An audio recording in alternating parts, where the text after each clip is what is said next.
Welcome to the M1 podcast, set up to provide features and stories up and down and in and around the M1. Relax and listen. If you enjoy, please share and like.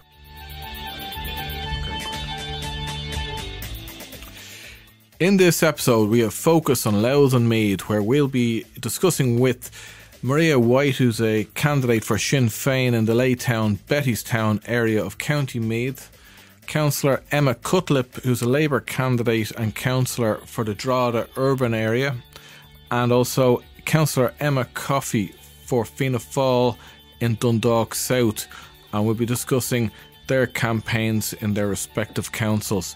But first, we have a discussion with Cillian Ford about the voting register, the radio debates, and the latest news in the local election campaigns.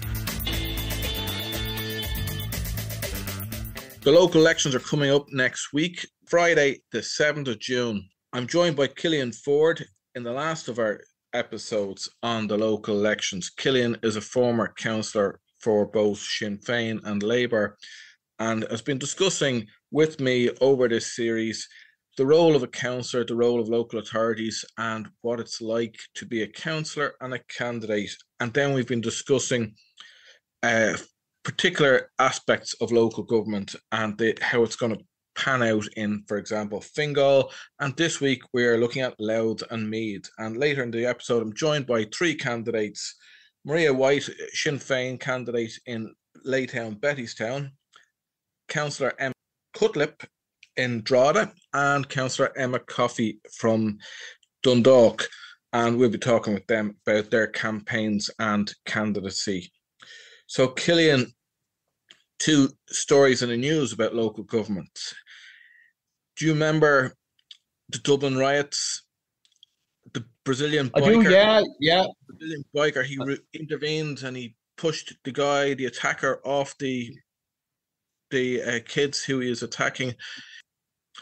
There was obviously a big reaction to this incident and led to riots around the city, but Caio Benicio became quite known because there was a GoFundMe account set up to buy him a pint, and that campaign to buy him a pint brought in €370,000. So that was some deal for him. Now he is running as a candidate in the inner city of Dublin for Fianna Fail, and he says he wants to support other people like him, the bike riders with Deliveroo and so on, who are quite often in a vulnerable position in their job, getting attacked, getting racist attacks. Any thoughts on his candidacy? Yeah, I would. I mean, he carried out a very noble public service during the attack. Along with a few other people, I think he became the representative, in a sense, of citizens in action. Well, not really citizens, but people in action. And there was other people involved as well. I think one of the reasons that his campaign was probably funded so well is that it was a rejection of the riots, in a sense. The accusation. I think it's more an accusation. I think it did turn out that the stabber had been himself, not originally from Ireland, and I think a lot of people, then felt, well, we're going to support the other person from Ireland who, not from Ireland, who prevented the attack from escalating into something worse. In terms of his electoral chances, I'd say they're probably, close to zero. The north inner city is probably the most competitive constituency, certainly in Dublin, if not Ireland. Is very demanding. You've got very organised community groups in the area who, they don't tolerate blow-ins. And I mean blow-ins, I don't mean nationality, but people without a community background. So I don't think he has a hope. It's kind of nice in a way, and, that he's running, and good luck to him. But no, I couldn't see him getting elected in North Inner City. Yeah. I saw his posters say, actually, he's a handsome man and maybe get a few votes. But the problem is, of course, for the North Inner City, is that its population of non-Irish has, it's enormous now. I mean, it was from, probably 20 years ago, it was 2 or 3%. Now it's up to like 45%, as far as I know. In a lot of the wards in the inner city, not so much further out into the likes of East Wall or so. And I think the problem is that a lot of people just don't register. Yes. They're in a transient population. They're not going to hang around. We'll talk about the voting register just a little bit later. Yeah. Marion Agrios was the Fine Gael candidate in Drogheda, and she is had to pull out just this evening. After the merge, she received money from a builder in order to withdraw her objection to a housing development near her Termonfeckin home. So she would have been a candidate for Fine Gael in the Drogheda Rural ward for County Louth. The story was made public by the On the Ditch website, and she has issued a statement on social media confirming the report and has asked voters not to select her as a candidate for councillor, because she will be on the ballot, but she's actually had to ask people not to vote for her. Yeah, no, that's an interesting. It's a great story, and again, broken by On the Ditch. Who's done some amazing work over the last 2-3 years, but really don't get the credit. They're kind of dismissed by both the media and the political class as some sort of nuisance. But they've done a brilliant job, and most of it just by being, trawling through, using freedom of information as a tool. I mean, it's journalism at its rawest. And so, fair play to them. Great piece of work. Yeah, great story.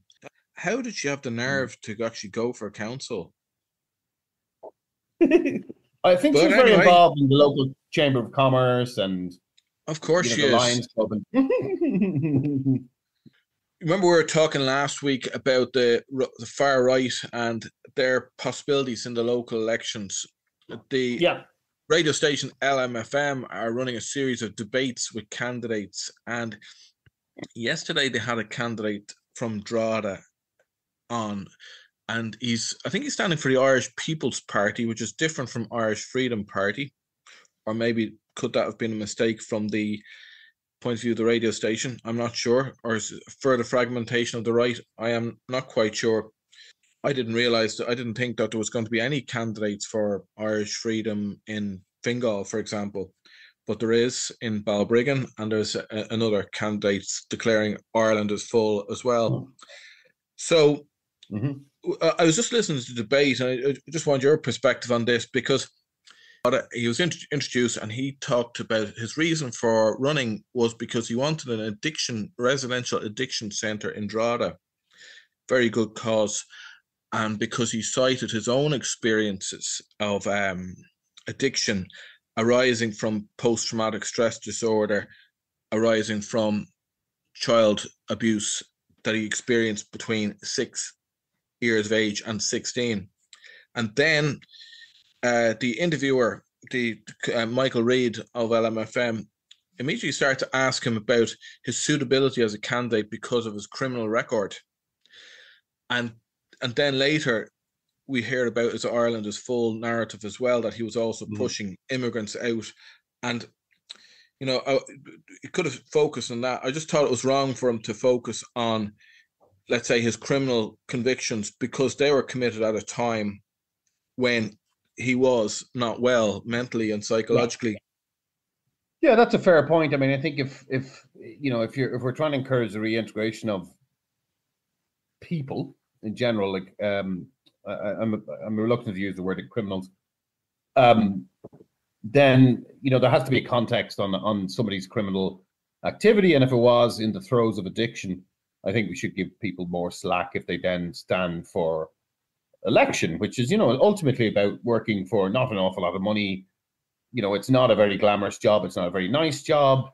This is leaving aside his Ireland is full nonsense. But yes, I mean, I don't think it's particularly relevant to any candidate if they have a criminal record, which isn't, and I imagine this is probably fairly low scale addict type behavior. I don't know. Yeah, I think he had a lot of convictions. I'm not too sure about the nature of them. One was for armed robbery, but right. But right, on this kind of serious scale. Yeah, I mean, on his Twitter account, he did say things like "burn, baby, burn" in relation to one of the asylum accommodation centres that was on fire. And his answer to the presenter, Michael Reid, was that it was already on fire. I was just saying what was already happening. So I think that's the angle for any interviewer to focus on, is the comments. The irresponsible. This isn't really someone you'd want to have representing your area who's going to behave on social media like that, I think. Whereas, no, I agree. I mean, I have a vested interest in Ireland being a comfortable place for people of different colour, religion, ethnicity, and so on. And I like the fact that we're known throughout the world as decent, friendly people. I hate the idea that we're seen as, you know, sort of hungry Mark II, or you know, pick your choice of you know, kind of small-minded, racist countries. So I do, you know, I find them objectionable. I know we were talking last week about maybe interviewing one, but I went to this person's profile and I noticed a lot of the tweets were deleted. So it's like, you're gonna put these tweets to you and make you accountable for them. But so there's a bit of tidying up of profiles going on, and yeah, that makes it difficult, because if people are slippery and on Monday spitting out bile, and then by Friday it looks like they have a nice tidy social media profile because their posts have all been deleted, makes it difficult to pin down. Yes. No, I didn't realize that person had done that, because I did see, you know, after you had flagged it to me, that, you know, you were intending, you know, or we were talking about whether you would interview them or not. I did look at their profile and was, you know, pretty awful stuff. You know, and I've no problem with people having an alternative political view, but when it's just nasty and mean and just lashing out at people because of skin color or religion, well, yeah, I mean, I draw the line and go, you know, this is you know, these people are unacceptable.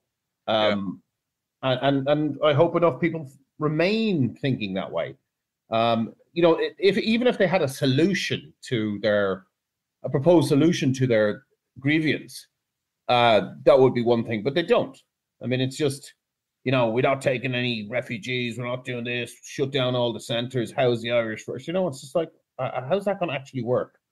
You know, how does this work in practice? Yeah, so it'd be interesting to see if any of them get elected anywhere in the country. I suspect one or two will. And let's see how long they last in the council, dealing with double yellow lines, medical card requests, and a bunch of other stuff. You know, there's a famous quote, I think it was from Willie O'D, and it was about, you know, 1/3 of the people who ask you to do, you know, it was about what you get asked as a politician to do. And it was 1/3 the request is illegal, 1/3 the request is crazy, and 1/3 the request can't be delivered on, you know. So, you know, let's see how these guys get on, you know, because typically the profile of somebody who's going to stand and get elected and stick at it from a local election point of view would be somebody who's involved in the community locally, whether that from a business level, charity level, community group level, or sports level. None of these guys have that profile. They'd be a teacher. None of them are teachers. Solicitors. None of them are solicitors. You know, because solicitors are often on the high street and they've people coming in. Yeah, it's people with a profile locally who are delivering local services to local people. They don't have this profile, so I don't see them having the patience and the discipline to stick at it, because it's a dull, thankless, poorly paid position to have. And I just don't see them sticking around to apply it. I was talking to someone who works for the Department of Social Welfare there the other day, and this leads into the next question, because the comment this person was making is in relation to the quality of candidates. They were saying that they were having a conversation with other people in work, and bear in mind, these are people who are in social welfare. They're dealing with, on a day-to-day level, with the difficult cases. And they had a candidate call to the door, and the candidate, all they wanted to talk about was potholes. I said, I'm not interested. I don't care about potholes. What else have you got to say? And he struggled to come up with anything. And it's like, we myself and himself were talking. why do these people put themselves forward if they're not really serious about doing anything on the council? If they just want the profile, or what is it about it? I think, and even from my own perspective, when I ran for election, I don't know about you, but when I ran for election, I didn't really think I was going to get elected. And I did it because I thought it'd be a bit of fun. And, I remember, I did it. Definitely one of the reasons I ran is because I wanted to have always said that I ran an election. It was like a little, a bucket list, And, before the election, I was probably going to win a seat. So, it wasn't a shock, but I didn't put myself forward as a candidate to go on the council. So that's about I certainly like running in elections. They're fun. I like elections. That's about the quality of candidates. So what about the quality of voters? I know you and I, we both called it door to door, and really this whole thing we were talking about before, I remember being in Skerries, and I was thinking people would be because a higher voter turnout there, I thought they'd be more engaged. But 3 days before the election, so many people I don't know who I'm voting for. So the voters just struck me as a bit slippery, a bit unprincipled. Then the voter turnout is what's that now? 40? Is it 40%? Or even that? I'm in this ward where I'm based, I think it might be 30-35%, very low. Right. Yeah. And then there's a question of the voting register. Oh, yeah. A lot of houses aren't on it because people don't realize you need to actually register to vote. So there's a lot of disengagement from how government works. And I found it very difficult actually as a candidate, because knock on the door, what's the council do for me? It doesn't deliver education. It doesn't deliver housing. It doesn't deliver transport. That's the National Transport Authority. Housing is, government policy. It's unclear as to what the councils do. So that is difficult. So that maybe that's part of it, why people are switched off. But that's a great point. That it is difficult to sell. It's not even bin collections they do anymore. It's provision of water, street lighting, traffic management. There's a lot of things they do, but ultimately none of them are really that important individually to anybody. Obviously people would know if there's no traffic lights working. Sorry, not traffic lights. Actually, they do operate traffic lights. If there was no street lights working, people would be upset. But the things the council deliver at the moment have already been bagged and accepted as absolute minimum standards. Like we wouldn't turn around and go, well, your water's going to get turned off because we don't have enough money. You can't kind of go. You couldn't run an election of better water quality or higher pressure. Nobody would keep the traffic lights working. Yeah, or the street lights would be brighter. Nobody would care. So you are kind of left with, being that kind of multi-purpose representative who's able to engage with the state. So you're doing stuff like about the level of engagement. So so people don't vote because they're not on the register. People don't vote because they're not interested, and then people who do vote. And in Australia, it's the other end of the extreme. So 100% of people vote because it's compulsory voting. I was talking to someone, I think from the Netherlands, and they said as soon as you're 18, you're automatically on the voting register. So you don't have to register. You're automatically on. Now, I think I can't imagine what our voting register would look like if all 18-year-olds were automatically on the register. The turnout in general elections would probably go from 65 down to about 35 or 40%, because if everyone is automatically on the register. But what about this thing about knowledge? In order to get a driver's license, you have to pass a test. And what about the idea of a voter's license? In order to get a voter's license, you have to pass a test showing you have certain knowledge. Could that be a way to administer? Yeah, I think that's an interesting idea. Yeah, you could run for the far right on that one. You could have a little test, a little civics test set by Gareth Mullen, right? And I would ask you really, some questions about the function of whatever office is being is vacant. So if you're going for a local election, they'll ask you what does the council do, and then you answer a bunch of, say, 10 questions, and then based on your 10 questions, you either pass or you fail. Or you could have a variant of it, that you could have your vote weighted. Like, why would my vote be worth the same as somebody who's not interested and can't even say what the local council do? But, is that fair? Yes. So I know what the local council does. So surely my vote should be worth more than the guy down the road who doesn't know what the local council does. But if you did that, then you cease to be a democracy. And we work on democracy. The concept of democracy kind of works in a way on the wisdom of crowds. So if you ask 2,000 Athenians, from 1,000 years ago or 2,000 years ago, who should be their leader, you end up with somebody who's kind of in the middle between the extreme who wants to go and fight the Persians and the guy who wants to integrate with the Spartans, and so you end up with a middle guy, and so and it's kind of proved to be relatively okay. But I think compulsory voting is interesting, and it's funny because usually the argument is the opposite of the point you make, but I think your point is more accurate. I think if we did have compulsory voting and you had people automatically going on to register, we would probably have a lower turnout.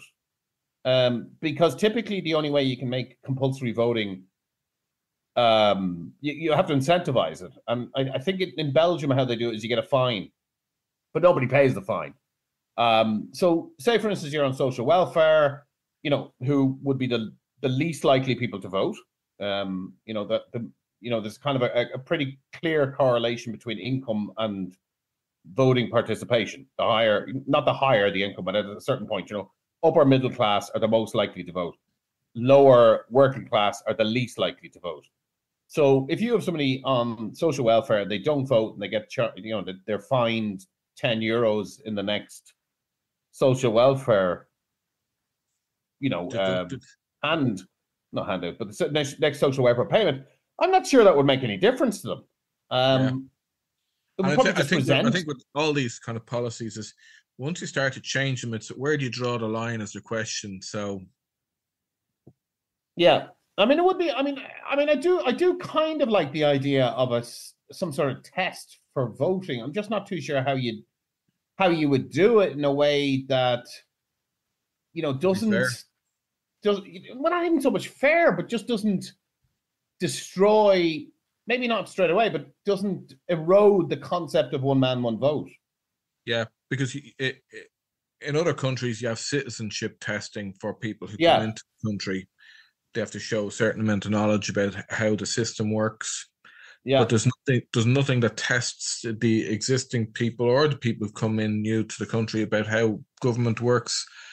Something to think about, but not likely to be pursued by absolutely anybody. So on that note, I think I'm going to talk to some candidates who are running for council in the real world. So thanks very much, everyone, for joining me today. We've on this podcast, we've been discussing, last week we had an episode focus on Fine Gael, and we also discussed with the Dublin Inquirer magazine. They produced a Dublin voter guide for people to look at and study the candidates' form and questions and so on. And this episode, we're looking at the counties of Louth and Meath, which are also along the M1. And it's just in different dynamics to Fine Gael. And I think it's obviously different constituencies, different issues. And I want to explore that. And also even the difference between the two counties there, for example, Meath and Louth, and how do you get the right kind of planning or investment into areas. But also in the two previous podcasts, episode 12 and 6, my God, six episodes ago, we first had an episode on local elections. Myself and Cillian Ford talked a lot about the role of a councillor. I stood for election actually twice as an independent in 2014. I got 287 votes. And then in 2019, another robust campaign but I only got 292 votes. So I'm always curious to talk to the people who actually win elections, or who might stand a better chance, and just the whole dynamic of becoming a councillor, and before you're elected, after you're elected. So I think Emma Coffee, you are a councillor for Dundalk. You're saying you've been on the council for 8 years. So there was an election in 2014. What happened Yeah, there? I wasn't. I was co-opted in 2016. Okay. So I ran in the general election in 2016 as a general election candidate. Wasn't a councillor. I suppose I classified myself as a gender quota candidate. And didn't get elected, but aided my running mate to top the poll with my transfers, and his seat became vacant. And there was a internal convention where 4 people went for the vacant council seat, and I suppose, luckily enough, I suppose the Fianna Fail membership thought, well, I worked hard in the general election and I deserved a chance. Very good. So I became a councillor then in 2016 and ran for election in 2019 and got re-elected to that Very seat. good. And so you were involved in the Fianna Fail party for a number of years, were you? No, I was. I tell you, no, I wasn't. I would have been outside. I would have helped. I wasn't officially a member until I formally became a member in January 2015. But I would have worked the common that basically I became a member of the Thomas Markey Common. So unusually at that time, and I suppose even this time, it was the majority of women. There was 2 men, and then there was 8 women in that common. Right. And there were women of a certain vintage, I'll just put it like that.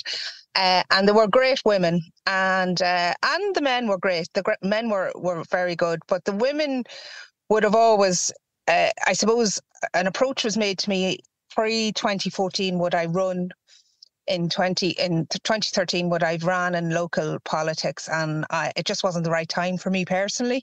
Okay. And I'll be very, whilst I toyed about with it, I never really, I suppose I didn't have any great want in me to do it, but I did want to be involved. I was very politically minded. You must be insane to be someone of interest then. How's that? Who was thinking of you? Well, I suppose the family name, the coffee name, would be well known in Dundalk. And we would have, I suppose, local government. Like my great-grandmother was the first female urban district councillor in Dundalk. And then my grandfather would have been involved. My granduncle was involved. He was the last coffee, say, on the council. And look, my father would have ran, actually, believe it or not, he broke the mould and ran for the Workers' Party in 1975. Didn't get elected. But look, we would have talked about politics at the table. That's kind of what I grew up in. But I would have seen myself as a backroom person. And I would have done a lot of community work anyway. But these ladies would have come to me and said, look, we want to know about, the change in the pensions system that came in and it particularly affected women in 2013, 2014. So they wanted me to do talks, say, to women, say, that missed out on that. And would I do a bit of research for them, and would I do a presentation? So they kept me in the loop. And in 2015, I decided, basically they kept on asking me, come on, join. And I had a reluctance to join Fianna Fail, I'll be honest with you. But down to those ladies, there were, and still are, and some of them still canvass with me. They're a great bunch of ladies. Some of them are no longer with us. And it was down to them and down to the chairperson, Peter McKevitt, at the time that I joined that common in Dundalk. So the TD, was that Peter Fitzpatrick, was it? No, the TD at the time was Seamus Kirk. Okay. Uh, So he got and then elected and you took his seat. No, Declan Burnock got elected Okay. at the time. Seamus retired, Declan got elected. I was his running mate, and he was a county councillor for 20 odd years, and I got co-opted then. So, yeah, And- big learning curve. Big Yeah, learning and- curve. Emma, what were you doing before you were involved with SIP2 and Labour Party, is it? Yeah, so I worked in DAA area Dublin Airport Authority. up at Dublin Airport for over 20 years. Everything from pushing trolleys to security, customer service, all the frontline stuff. And was always a trade union activist through my time working there. It's quite a high density Europe trade union workplace. Membership, yeah. Both the DAA, Aer Lingus, all the handling agents and that kind of thing. Labour was a natural link. Well, yes, I'm more Labour because I'm a trade unionist rather than a trade unionist because I'm Labour. Yeah. So well, we were talking about this last week. For me, both in terms of being a trade unionist, but also just in the kind of progressive kind of ideas of social society and equality and that kind of thing, But yeah, I was on again, off again, kind of engaged locally in Drogheda with Labour election campaigns over the years, and then certainly with some of the big referenda and that kind of thing as well. But again, actually quite similar to the other Emma. I would have quite taught myself as a backroom person. I really enjoy policy work. I've written and contributed to a lot of the Labour Party policy documents, and doing that kind of research and finding solutions to problems has always been more what I thought I was more talented in. But eventually, over time, with the right support, and I think a lot of women in politics come across this, that eventually with people telling you you'd be really good, you start to believe it and build your own confidence in putting yourself out there. And I think it's really important to have that kind of support in kind of encouraging you and helping you to really believe in yourself, which can be hard for a woman in politics. Very good. And you're in the role a few years now, and you're running for re-election. Yeah, I was co-opted 1 year ago, a little over 1 year ago. Yeah. Wow. Yeah. So that's recent enough. Hopefully for you, it's enough time to get you over the line this time. But we'll await with interest, and good luck with your campaign. I'm interested as well, Maria White. You are a new candidate, but you've been involved in Sinn Fein for a number of years. And what's more, you're a school principal, and I'm actually on a board of a school. And my previous job, I had a lot of school visits in that, and you can always see principals are very, very busy people. And in the last episode of this podcast, we were talking about how busy councillors are, councillors working 60 hours a week and so on. Of course, there's different scales to it, but what's your view? What led you to stand as a candidate? Yeah, well, I appreciate the concern, Garrett, about how I'll manage. A few people have asked me that, but they don't actually know me. So anybody who knows me and anyone asking that question, they just say, do you know Maria? So generally, I kind of thrive on having a lot of things to do. And the role of principal, I see it as very compatible, to be honest, with the role of a local councillor. Because I suppose my role is very varied, it's very busy. I'm involved in policy making, decision making, a lot of consultation with the community and key stakeholders. So I think the skills are very transferable, while I understand there will be a steep learning curve. So why, I suppose, this time? Well, prior to becoming a principal, I had studied sociology and social policy in UCD, and I worked with Focus Ireland with the homeless community in Dublin. And back then, I suppose the mission of Focus Ireland was to eradicate homelessness. And as we know, we now have a huge issue, a housing crisis, and the largest number of homeless people the country has probably ever seen, well, at least in recent times. So what really, I suppose, prompted me this time, you know, we had a family in the school who came to me. They had slept in their car one night. And I just thought, if people like me kind of don't put themselves forward, because obviously the people who are there don't seem to be able to solve the situation right now.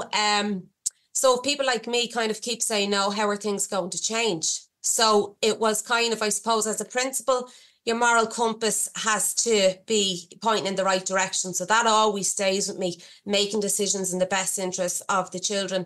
And I just thought, you know, if there's children in my school who are sleeping in a car at night before they come into school, I can't turn a blind eye to that. And I need to become more involved, and I need to have a voice and a role to play in decision making at a higher level.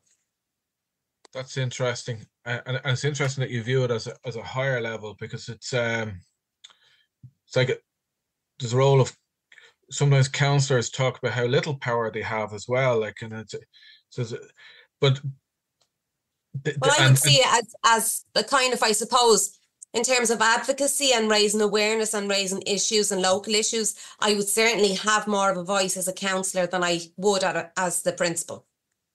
Yeah.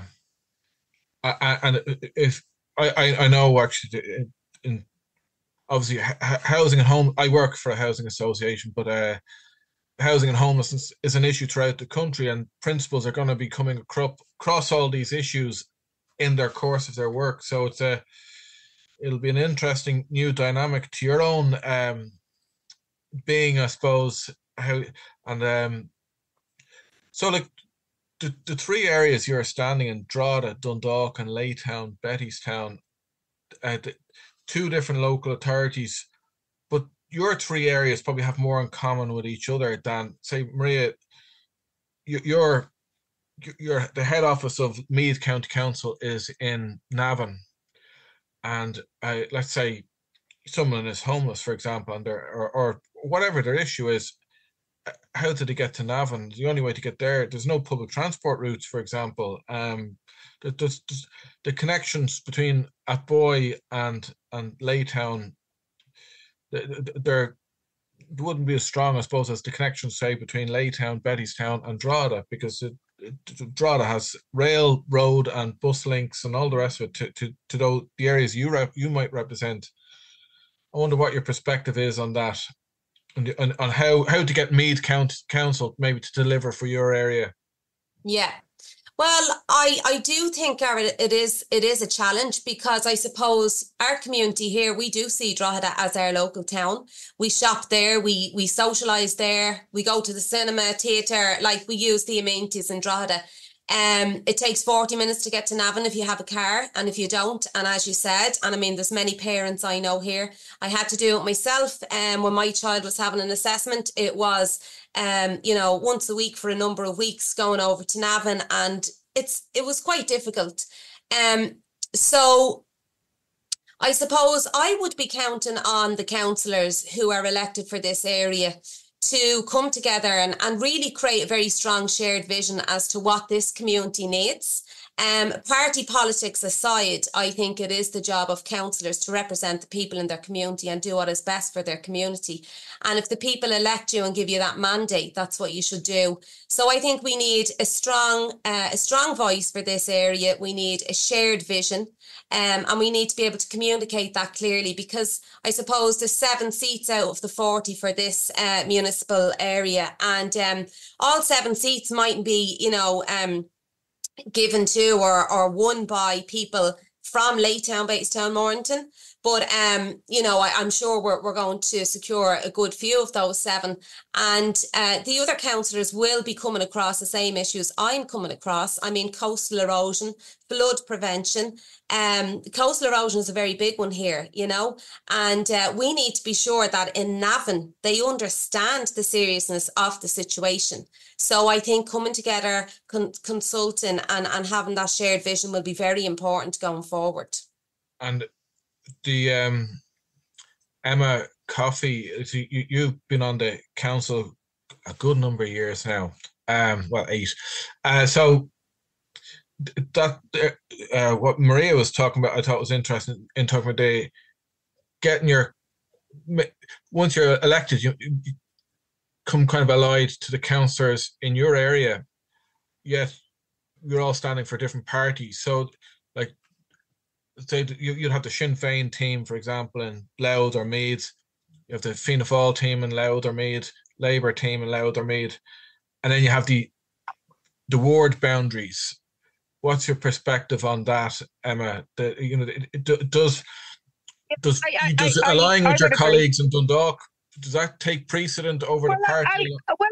I'll give you an example. I mean, the municipal area of Dundalk, it has 13 councillors, so it's the largest municipal area in Louth. There's 29 councillors in total. There's 13 councillors in Dundalk, and just literally 3 weeks ago, those 13 councillors, party politics aside, came together and brought a Section 144 motion against the executive, directing that they carry out basically what it was, that they were going to not repair or replace pedestrian lights at a very busy inner relief junction, and basically replace it with temporary zebra crossings. And the whole upgrade was due to zebra crossings being there are not sufficient, and it caused a death. And the costings of it was they basically said no, it was too expensive. And the view of the 13 councillors at the time was, well, no life is too expensive. So we brought that motion. Now, we didn't have to carry through that motion, but the chief executive was aware we had the numbers to get this across the line. And basically a compromise was reached, and we've got new lights being reinstalled in that area. And, that was down to cooperation, collaboration. That was Greens, Sinn Fein, Fianna Fail, Fine Gael and Independents all coming together for that one purpose. And so, like, would the Drogheda councillors, no insult to you, Emma Cutlip, would they like just be, we don't care about traffic lights in Dundalk or whatever?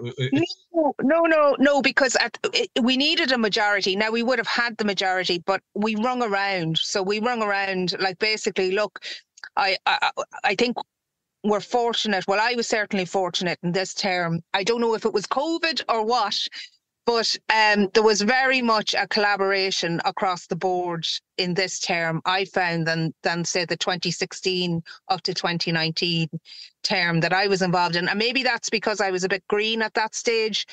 But I found this time there was a lot more, it was community first, party politics second. Yes. And I think that's because there was a change of personnel. Like, we saw a lot of changes in the last 5 years. Sadly, some of people passed away. Some people got elected to the Shannon. Some people changed personnel and councillors. Yeah, okay. Exactly. So I do think, and some people moved on, and there was certainly a younger cohort there.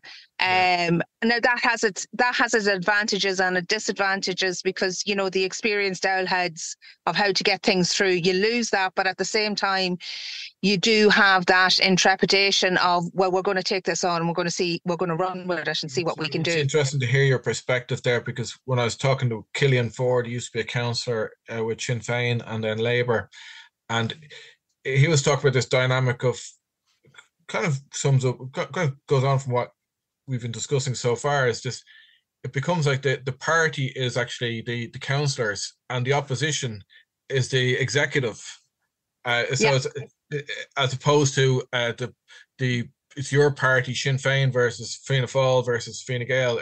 That's not the division. It's more the councillors versus the executive. Emma, and I do think that. Sorry, yes. Sorry. I do think that is more prevalent since the 2014 Act. Okay. Pre-2014, there was far more work done working with each other, then, but 2014, because of the erosion of powers, I feel there's an imbalance there between the executive and the checks and balances that the councillors used to have. What happened with 2014 after the erosion of powers? Which powers were taken away?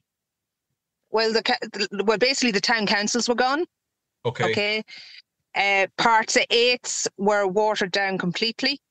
Part 8, basically, yeah, as in the land acquisitions and land sale, and basically applying for planning permission. The councils would have the councillors would have the last say of what was going to be developed there, what was going to be protected. Councillors don't decide that anymore, no.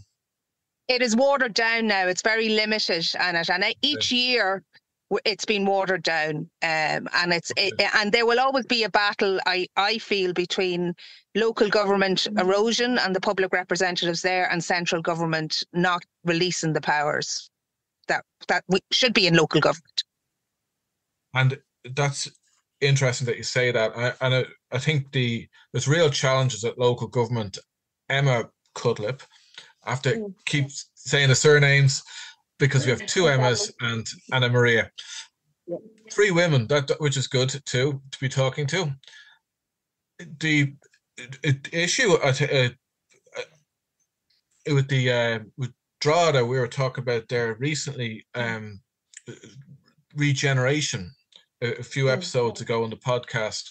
Regeneration challenge is huge in Drogheda. A lot of derelict properties, and just a sense of the town is at a low ebb. The change of use of the D Hotel, the closing of Marks and Spencers, and what can the council do about regeneration? Well, first of all, you're right to recognise that the urban regeneration issue is a huge issue. Vacancy and dereliction across Drogheda is shocking, absolutely shocking.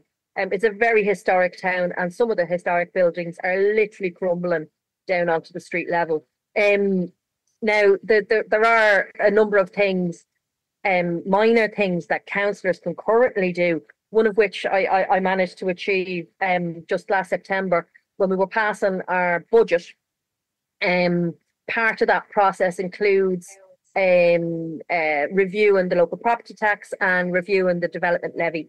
And I proposed a 75% reduction in the development levy for urban regeneration projects. And that would apply across the county. But it's specifically to say, well, if you're going to be developing in the town, because I see, planning permissions across in retail parks, which unfortunately are actually in Meath, being granted planning permissions for brand new retail units when we have significantly sized vacant or largely vacant shopping centres in the town, not to mention the street fronting properties that are completely vacant. So why are we building brand new retail units in one area when there are potentials in a different part of the town? So making that a bit more attractive, making it a bit more cost effective.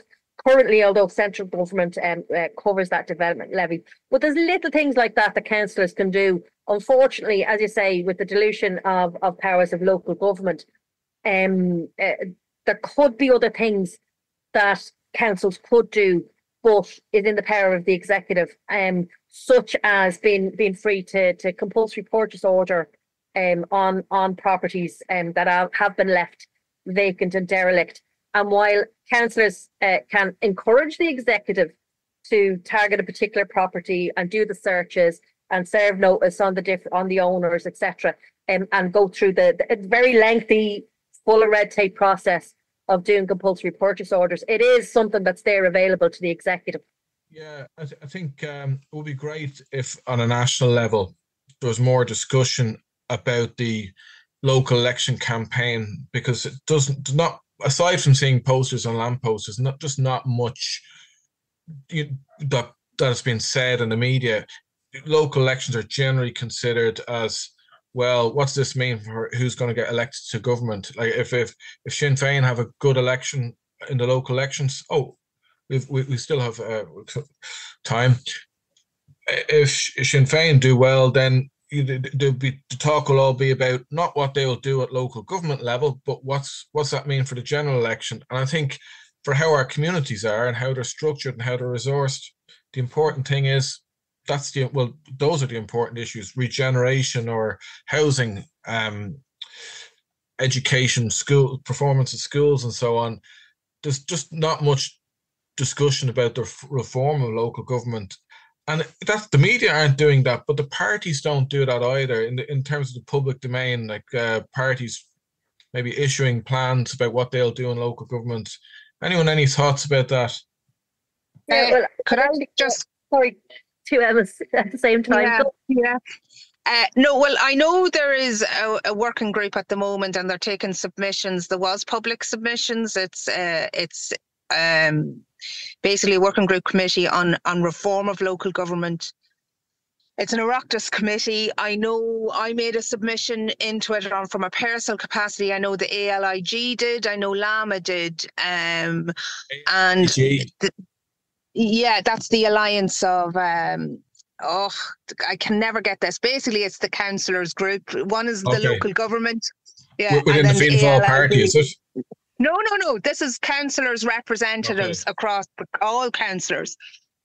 So they made a submission. They made basically there was an invite to them and to Lama and to a number of other organisations such as the Meath department.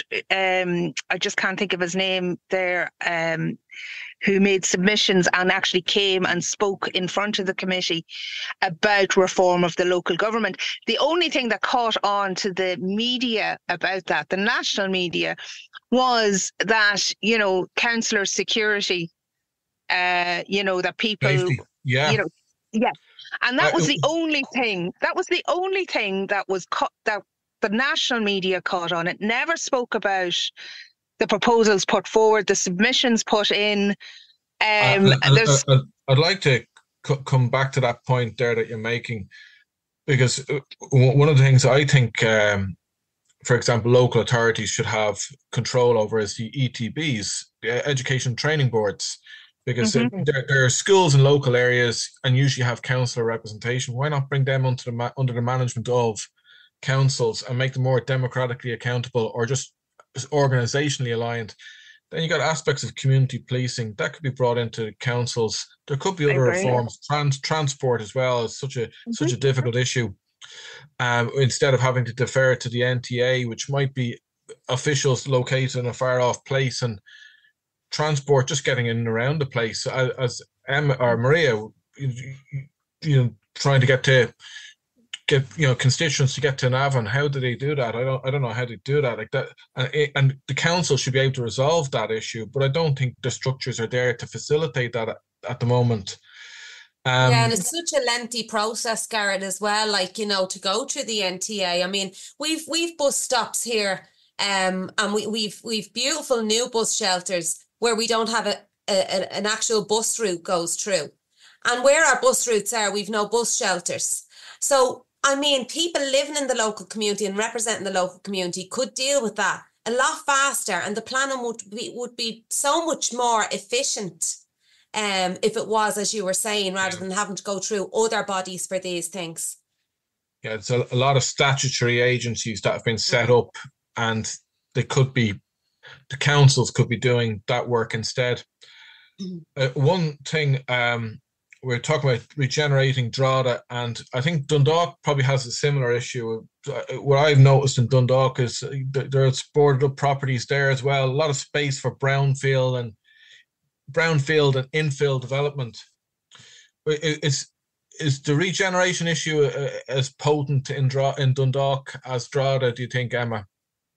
No, it's not, because you talk about brownfield sites. I'd love to go where you go, Garrett, because there isn't a brownfield site. The only area between the Crown Plaza and the town centre, look beyond the buildings, you see a lot of greenfield sites. No, the only brownfield sites that are actually not zoned or will be zoned is to the west of the town.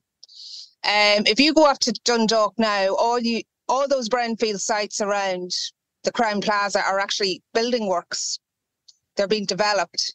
So that to the south of the town, I think, is overdeveloped.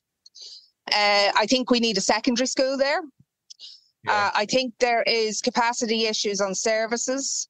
And that's the issue. In regards to regeneration, I think Dundalk is actually quite lucky. We got a lot of cross-border funding which invested in the town centre, and we have a very... The square is looking great. The square, the town hall. Yeah, and then you have like the south end or the north end of the town now that's got the regeneration, and it's called this Nix's Court. It's now got money which will see the total regeneration of the south end of the north end of the town, with Greenland areas, the river area being basically completely revamped. And that's going to take place now in this term. Effectively, you'll see the works being done there. They've taken into a lot of mixed developments, so shop fronts on the bottom, apartment living on the top, and a lot of the housing trusts have come on board in relation to that. So that's happening. Yeah, and that's happening now. I think, now this is just my own observation, and Emma Cutlip might turn around and disagree with me, but look, I go to Drogheda every day, and I think in parallels of the two towns, I mean, Dundalk is faring a lot better. And I think the difference of that is because we were lucky enough that we got that cross-border European funding pre-Brexit. And that was the key, in my opinion, is the difference between the two towns. That's interesting. There's also the additional challenge, unfortunately, of two councils having to work together in relation to planning for the town and the surrounding areas. That's right, because Southgate and Grange Rat in Drogheda, I think, falls in the Meath council boundary, doesn't it? Yeah. Yeah. Well, I'm found your comments, Emma, there very interesting about the difference for Dundalk and Drogheda, because I'll be more observant of Dundalk the next time I'm up there. But one reflection I would have, and it follows on from episode 5 of this podcast, where we were talking about the League of Ireland teams. And I remember a number of years ago, there was a Zenit St. Petersburg. This ended up being a story in the front page of the Mirror. It was very funny, but in kind of damning in a way. The Zenit St. Petersburg fans had travelled to Dundalk for a game, a European match, and in the morning of the game, they asked the B&B landlord owner. They showed a map of Dundalk and asked the owner, "So, could you show me where about in Dundalk Tallaght Stadium is?" So I wonder about the possibilities of a municipal stadiums in Drogheda and Dundalk, or if that will come up. But maybe that's something that could be looked into. There are plans for, as part of, I don't know if you're aware of the Port Access Northern Cross route in Drogheda, but there are plans as part of that for a stadium to be built in the third phase of that, which would be a new home ground for Drogheda United as well. But the other municipal facilities around that, because municipal facilities in Drogheda are very much lacking. While there is the Lord's Stadium, for example, it has very limited opening hours. It doesn't open on a Sunday, for example. So there is quite a need for that. But if I may, I might bring you back to just the local government reform piece. You were very right to recognise that it's not part of the wider conversation. But actually, as a party, Labour have put out a comprehensive document, policy document, rather than focusing on a manifesto of what local government reforms we would do. And I will actually agree with Emma Coffee that Dundalk has fared better than Drogheda. Droghedans might have their own view of why that is, which she might not agree with. But sure, there we go. On that last note, I think we'll leave it there. Thanks very much for joining me. I think it's been an interesting and insightful discussion. So that's the final episode in our local elections series. I hope you enjoyed those episodes, and I hope you enjoy our other episodes on the M1 podcast. The big day for the local elections and European elections is next Friday, 7th of June, so be sure to use your vote. Stay with us for episodes coming up, where we'll be looking at topics of interest for those of you who are up and down and in and around the M1. I'm Garrett Mullen, and this is the M1 podcast, and thank you to David West for sound and editing.